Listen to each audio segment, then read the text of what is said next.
Welcome to the Archives Without Tears Key Concept Series, Module 8, Introduction to Digitization.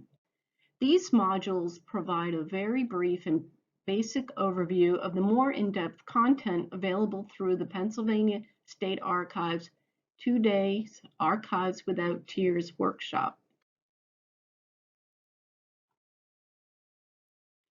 These concepts were first compiled by the American Association for State and Local History, AASLH, as the Basic of Archives course. With funding from the National Historical Publications and Records Commission, the Pennsylvania State Archives adapted these principles into Archives Without Tears, or AWOT, an in-person 2-day workshop offering practical and accessible guidance for historical records repositories. This module is one in a series of key concept overviews. In this module, we will provide an introduction to digitization and will convey how to determine what to digitize, what you need to know about digitizing, and where to store your digital files. First, what is digitization? Digitization, for the purpose of this module, refers to scanning or digitized photography in which a physical item such as a document, a photograph, a book is converted into a computer image. Digitizing can help increase access to materials by sharing the materials online and making them available to a global audience. Also, some items can be OCR'd, which is optical character recognition, making the text of a document searchable. In other cases, metadata, which will be discussed later, helps make digitized items easily retrievable. Once digitized, images of materials that may be fragile or subject to damage by frequent handling can be accessed by anyone, anytime. Their originals can be kept in storage and therefore preserved. Before you digitize, you should create a plan. The plan will give you a path as to what you will digitize and why. So how do you determine what to digitize? One thing to consider would be the significance of the materials. If you are trying to promote your collection to get donors' interest, it might be helpful to focus on items of significance locally, regionally, or nationally. The scope of your project in terms of volume impact the time, resources, and space necessary. Will you work with an entire collection or just a few items for an exhibit on a particular topic? Scanning items that are visually appealing inherently helps promote your collection.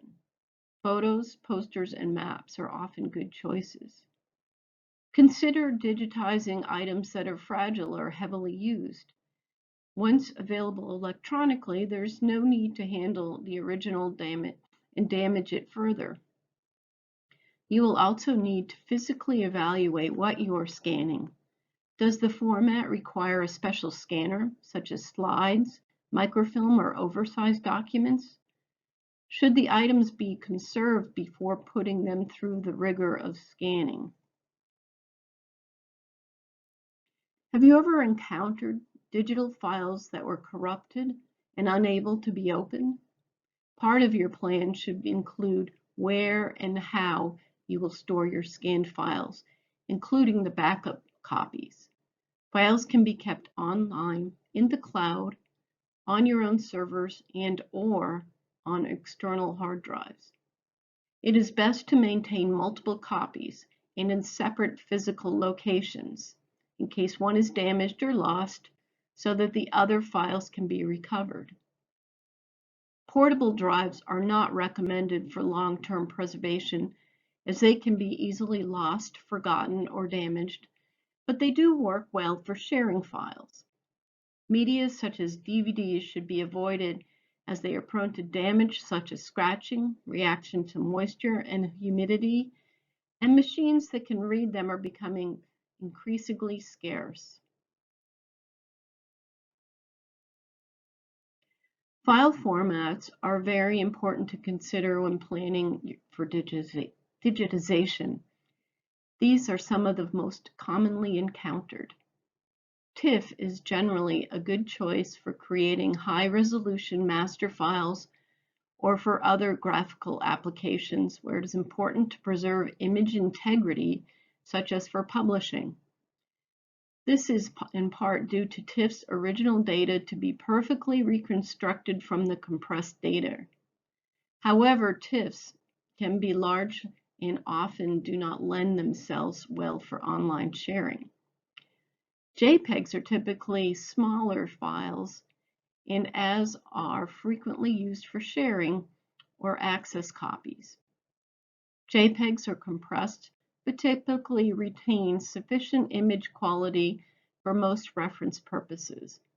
For preservation purposes, it is often best to scan a TIFF master file and make a copy JPEG from the master file.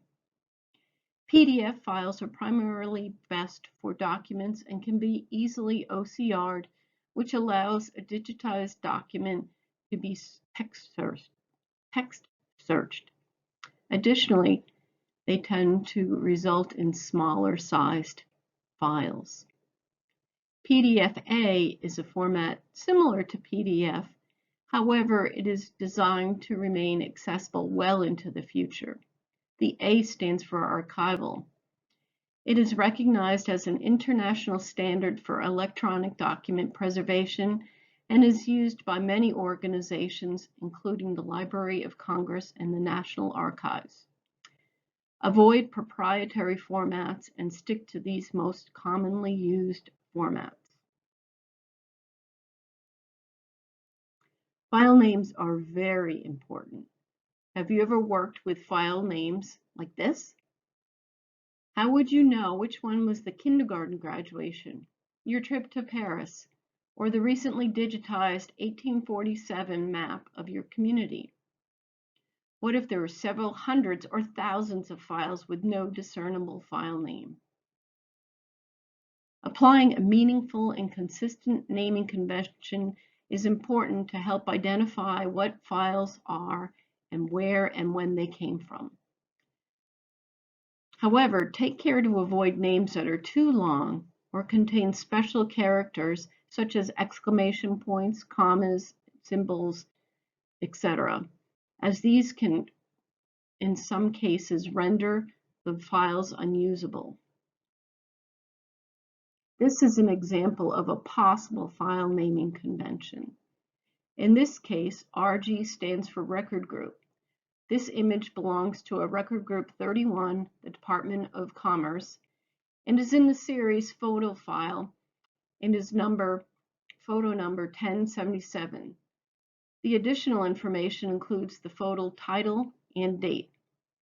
In any case, be sure that you are consistent in whatever naming conventions you choose. Metadata is information about the image. You will need to decide what metadata you will record about your digitized material. This is needed so that when you know more about the image you scan. I have an example from the Pennsylvania Power Library of which metadata they have used for public. There are different types of metadata. Descriptive, which tells you more about the content of the image, and technical, which tells you digital information. The digital metadata informs you about the title, the creator, where the image was from. Technical metadata tells you what the dots per inch were, which is DPI, what scanner was used, the date it was scanned, and other items about the scanning process. There are standard types of information you could collect on images so that the information is uniform and can be shared and is consistent.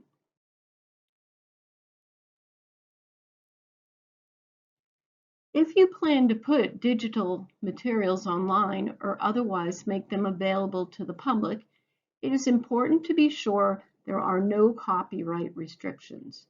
This is why it is important that rights are transferred with donations.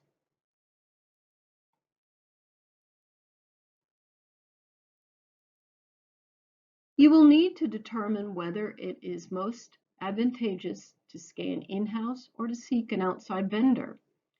There are several advantages to in-house scanning, including having direct oversight of the project and its result.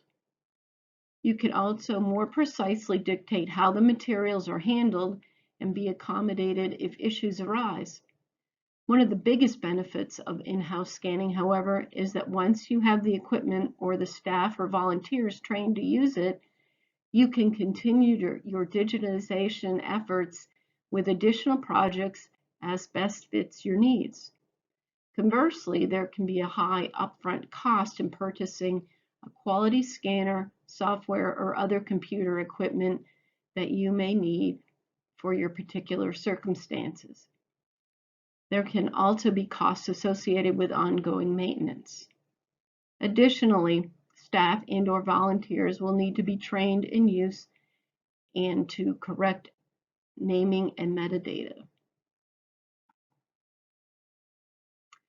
In some instances, it might make sense to seek the services of a vendor, particularly if you have a high volume of materials that might take an in-house volunteer years to complete. Vendors typically have the staff, expertise, space, and equipment necessary to complete large projects in a matter of months or even weeks. Vendors also typically have specialized equipment that can accommodate various formats that a standard scanner cannot, including oversized materials or bound items with fragile spines. Another factor that might lead you to a vendor: does your material need conservation works, such as cleaning or mending, prior to being digitized? When working with vendors, be sure to establish naming conventions and metadata for your files, as well as other parameters you want, like the file type and storage media, before work begins with the vendor. It is also good to seek referrals. Scanning projects require quality control. Since nothing is 100% perfect, you should set expectations and decide how much of your work you need to inspect, each item, or as little as 10% random spot check. Either can be acceptable, just be aware of the risk. You might encounter issues with the scanning equipment, the storage media, or even user error. Some examples might include misplaced files, improperly named files, missing files, distorted images, etc. If an issue is discovered, check as soon as possible to see if other scans encounter the same problems. For example, if there's a mechanical issue that has caused streaks to appear in the scans, you need to resolve quickly and accordingly. It can also be helpful to keep a quality control log to note any issues and how they were resolved. Thank you for viewing this module of Archives Without Tears, Key Concepts. For the next in the series, please see Module 9, Outreach. If you have any questions or would like more information about the full Archives Without Tears workshop, please contact RA State Archives at pa.gov or visit the Pennsylvania State Archives website.